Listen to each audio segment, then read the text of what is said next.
कर्ण महाभारत के एक प्रमुख पात्र, कौरवों और पांडवों के बीच होने वाले युद्ध के नायक और दानवीर के रूप में प्रसिद्ध हैं। उनका जन्म कुंती के गर्भ से हुआ था, जब वो अविवाहित थीं। कुंती को सूर्यदेव से एक मंत्र के द्वारा पुत्र प्राप्ति का वरदान मिला था। इस मंत्र का उपयोग करके कुंती ने सूर्यदेव को प्रसन्न किया और कर्ण का जन्म हुआ। कर्ण का जन्म एक कवच और कुंडल के साथ हुआ, जो उन्हें सूर्यदेव की कृपा से प्राप्त हुए थे। ये कवच और कुंडल उन्हें अजेय बनाते थे। कुंती समाज के भय और अपनी अविवाहित स्थिति के कारण नवजात कर्ण को एक टोकरी में रखकर गंगा नदी में प्रवाहित कर दिया। इस टोकरी को अधिरथ नामक एक सारथी और उनकी पत्नी राधा ने पाया। उन्होंने कर्ण को अपने पुत्र के रूप में पाला और उसका नाम राधेय रखा, क्योंकि वो राधा का पुत्र था। इस प्रकार कर्ण का बचपन एक सूत पुत्र या सारथी के पुत्र के रूप में बीता, जिसके कारण उसे समाज में निम्न वर्ग का माना गया। कर्ण बचपन से ही वीर और प्रतिभाशाली था। उसमें युद्ध कला और धनुर्विद्या के प्रति गहरी रुचि थी। वो एक महान धनुर्धर बनना चाहता था, लेकिन उसकी सूत पुत्र की पहचान के कारण उसे उच्च शिक्षा प्राप्त करने में कई बाधाओं का सामना करना पड़ा। गुरु द्रोणाचार्य ने उसे अपने शिष्य के रूप में स्वीकार करने से इनकार कर दिया, क्योंकि वे केवल क्षत्रियों को शिक्षा देना चाहते थे। इस अपमान से आहत होकर कर्ण ने परशुराम से शिक्षा प्राप्त करने का निर्णय लिया। परशुराम, जो केवल ब्राह्मणों को शिक्षा देते थे, ने कर्ण को अपने शिष्य के रूप में स्वीकार किया, क्योंकि कर्ण ने अपनी पहचान छिपाकर स्वयं को ब्राह्मण बताया। परशुराम ने उसे धनुर्विद्या, युद्ध कला और कई दिव्यास्त्रों का ज्ञान दिया। हालांकि जब परशुराम को कर्ण की वास्तविक पहचान का पता चला, तो उन्होंने उसे शाप दिया कि वो अपने सबसे महत्वपूर्ण हथियार का उपयोग युद्ध में भूल जाएगा। ये शाप बाद में कर्ण के लिए घातक सिद्ध हुआ। कर्ण की जिंदगी में एक महत्वपूर्ण मोड़ तब आया जब वो हस्तिनापुर में दुर्योधन से मिला। एक रंगशाला में आयोजित युद्ध प्रदर्शन के दौरान कर्ण ने अपनी धनुर्विद्या का प्रदर्शन किया और अर्जुन को चुनौती दी। हालांकि उसकी सूत पुत्र की पहचान के कारण उसे अपमानित किया गया।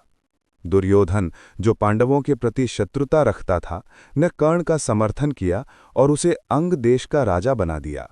इस घटना ने कर्ण और दुर्योधन के बीच गहरी मित्रता की नींव रखी। कर्ण ने दुर्योधन के प्रति अपनी वफादारी को जीवन भर निभाया। कर्ण को दानवीर के नाम से जाना जाता है, क्योंकि वो अपनी उदारता और दानशीलता के लिए प्रसिद्ध था। वो किसी भी याचक को खाली हाथ नहीं लौटाता था। इसका सबसे बड़ा उदाहरण तब देखने को मिला जब इंद्रदेव अर्जुन के पिता ने कर्ण के कवच और कुंडल मांगने के लिए एक ब्राह्मण का वेश धारण किया।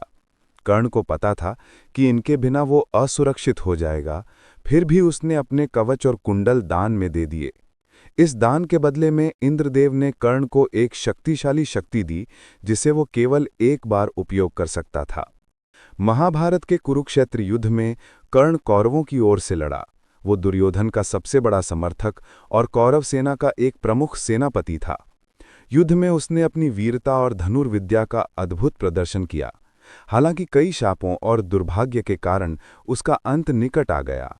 परशुराम का शाप, एक ब्राह्मण का शाप, जिसके कारण उसका रथ युद्ध में जमीन में धंस गया, और उसकी माता कुंती द्वारा युद्ध से पहले किए गए एक वचन, जिसमें उसने पांडवों को छोड़कर अर्जुन को मारने का वादा किया था, ने उसे कमजोर किया। युद्ध के 17वें दिन कर्ण और अर्जुन का अंतिम युद्ध हुआ।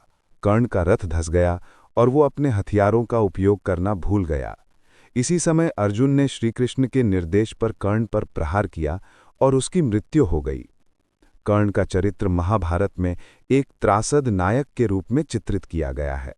वो एक वीर, दानशील और वफादार व्यक्ति था, लेकिन उसकी सूत पुत्र की पहचान और सामाजिक भेदभाव ने उसके जीवन को दुखद बनाया। वो पांडवों का सौतेला भाई था, लेकिन उसे ये सत्य अपने जीवन के अंतिम समय में ही पता चला। कुंती ने युद्ध से पहले उसे ये बताया था, लेकिन कर्ण ने अपनी मित्रता और वफादारी को चुना और दुर्योधन का साथ दिया। कर्ण का जीवन हमें ये सिखाता है कि साहस, दानशीलता और वफादारी जैसे गुण किसी व्यक्ति की सामाजिक स्थिति से अधिक महत्वपूर्ण होते हैं। उसका जीवन सामाजिक असमानता, भाग्य और नैतिकता के बीच संघर्ष का प्रतीक है। कर्ण महाभारत का एक ऐसा पात्र है जो अपनी वीरता, दानशीलता और त्रासद जीवन के कारण आज भी लोगों के बीच चर्चित है। वो एक योद्धा, मित्र और दानवीर के रूप में अमर है। उसका जीवन हमें यह सिखाता है कि जीवन में कितनी भी कठिनाइयां आएं, अपने सिद्धांतों और मूल्यों पर अडिग रहना ही सच्ची वीरता है। तो दोस्तों, कैसी लगी आपको कर्ण और अर्जुन की ये कहानी? अगर ये आपको पसंद आई तो लाइक और सब्सक्राइब करना न भूलें। अपनी राय कमेंट में ज़रूर बताएं और अगर आप महाभारत की और कहानियां सुनना चाहते हैं तो हमें बताएं, हम आपके लिए और लाएंगे।